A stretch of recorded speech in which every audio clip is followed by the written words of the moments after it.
Greetings and welcome back to Room 303 and our chats with Emily as we are calling our readings through the 1,775 poems of Emily Dickinson contained within the Johnson edition. We turn now to poem 45, There's Something Quieter Than Sleep. Now, this is an amazing little poem. This will be the poem that will explain in large measure why we call our series at LearnStrong.net, Chats with Emily. Our hope is that you have been following our stuff at LearnStrong.net. Again, Chats with Emily, our playlist. I'm hopeful that you've already been introduced to our introductory lecture and that you've been following our stuff up through and including poem 44, If She Had Been. Now, this little poem was published in 1896. It was titled Dead, with stanza 3 omitted. Now, we commented in our introductory lecture that in our big five, that is to say, epistemology, what you can know, ontology, who you are, psychology, the study of the individual mind, sociology, the study of the collective mind. It's that fifth of our big five, the question of theodicy. That is to say, why must there be death? Why must it happen? And how do we understand it? Now, Emily is fascinated by this. I mean, there's so many reasons for us to love Emily. One great reason is her strong sense of curiosity. She always wants to know things, and she reminds us as young readers and students that there's nothing wrong with curiosity and wanting to know and asking the right questions. She asked in several of her letters, immediately we think of letters 153 and 826, of what it's like to be with somebody who is passing and asking questions about their last dying moments. She was fascinated by this. I think I've already commented in earlier lectures about the influence that Plato had on the thinking of Emily Dickinson, especially Plato's Phaedo, where Socrates is about to drink his hemlock shake and go bye-bye, go on his great journey. Now, the background here is that someone clearly has passed, who we don't know for this poem, but we do know that that someone is young. And with that in mind now, we'll enjoy this poem. There's something quieter than sleep within this inner room.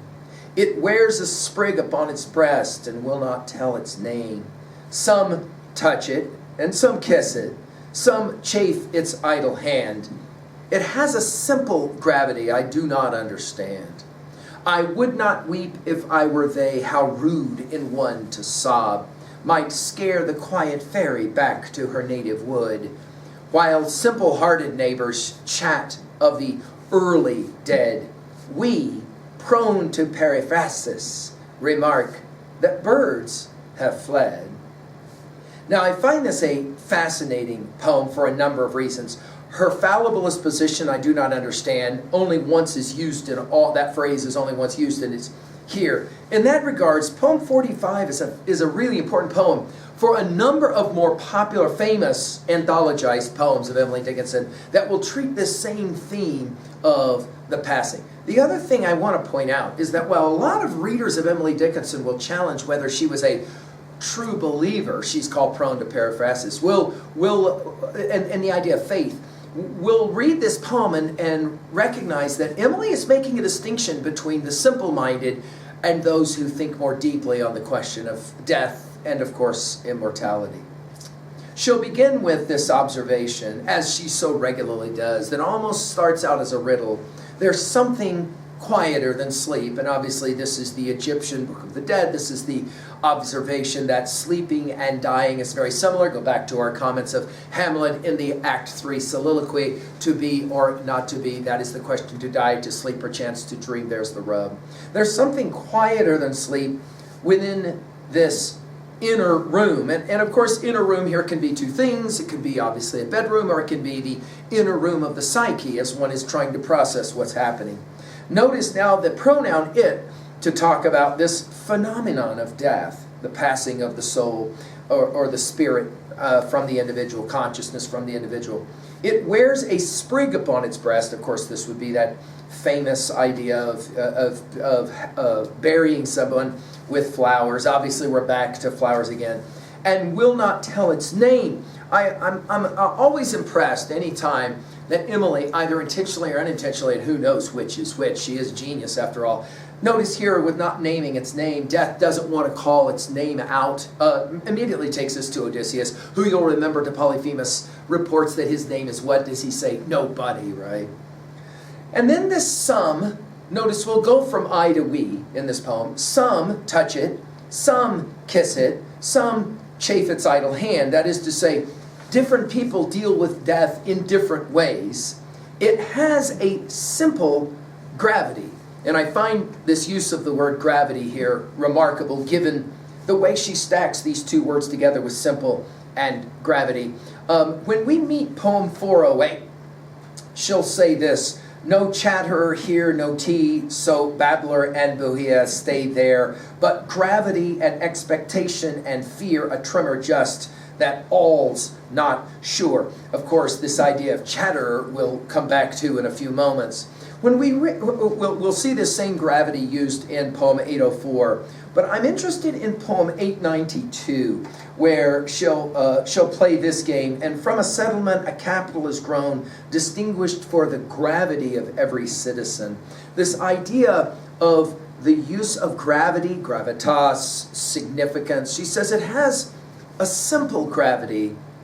I do not understand. Notice again her exclamation points in this poem, as we pointed out.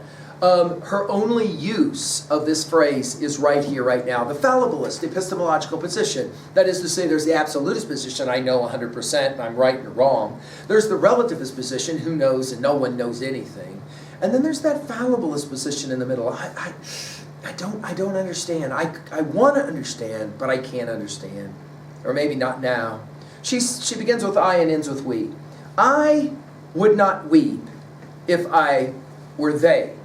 How rude in one to sob. Now, this takes us back, of course, to Donne's valediction forbidding mourning. He will suggest to her that no side toss nor tempests move, to a profanation of our joy, to tell the laity our love.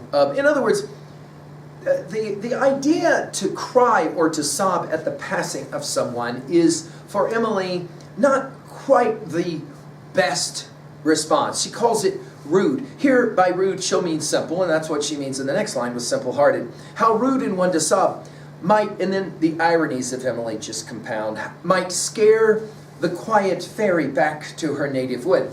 What is this fairy she's talking about? Well, different readers have seen this in different ways. We could be talking here just about the soul itself. While simple-hearted neighbors, and again this use of the word simple from simple gravity, and then of course rude, chat of the early dead, and again this use of the word chat, we've already seen it in 408. When we meet 509 here in a little bit, we'll play a similar game. If anybody's friend be dead, it's sharpest of the theme, the thinking how they walked alive at such and such a time. And then a few lines later, you asked the company to tea, acquaintance just a few, and chatted close with this grand thing that don't remember you. Past vows and invitations, past interview and vow, past what ourselves can estimate, that makes the quick of woe. The idea of chatting, of conversing, we call this series Chats with Emily for this observation, that it would be so much fun to sit and chat with Emily from behind the door, as we commented in an earlier poem, because in the end no one was allowed to see her face to face. Notice, chat of the simple-hearted, just talk about the fact that this was a young person who passed, an early dead, and that's tragic. But notice from I to we, prone to periphrasis, this idea of circulation, this idea that we speak in circles. Is this the only use of this word in all of Emily's poetry? I think prone to periphrasis here means to introspection. That is to say, possibly even to faith. How you interpret this, I'll leave to you. But prone to periphrasis remark that birds have fled. Of course, the symbol of the soul in a bird is obvious here. And I think that periphrasis is the key. I think it's the key word in many ways of not just this poem, but of all of her poetry. Prone to periphrasis, prone to speculation. In other words, instead of just simply seeing death as this kind of very simple-hearted, talking about, well, it's so sad that someone young died, those of us who think more in detail about it, she said, are ready to talk about birds and their flight. well, what are we going to do with a poem like this at 2A? I think one of the arguments that she's making is death, or the passing of an individual, is understood differently to people of different ilk. Obviously, to people of faith, it's going to be seen as maybe a different kind of understanding, paraphrases, to an intellectual or speculative kind of thing. At 2B, I love her word choice. I love that she moves from I to we. I love that she introduces the fallibilist position with I do not understand. I love that the word chat is used there, and that takes us to 3A in poem 509 with chatter. Finally, at 3B, how are you going to own a poem like this? Well, I don't know. What is your view of someone who passes, especially young? What is your view of life after death, if there is for you a view? And finally, are you, with Emily, prone to paraphrases, to introspection? I'm hopeful that by the end of our study together with Emily, you will be. Thank you.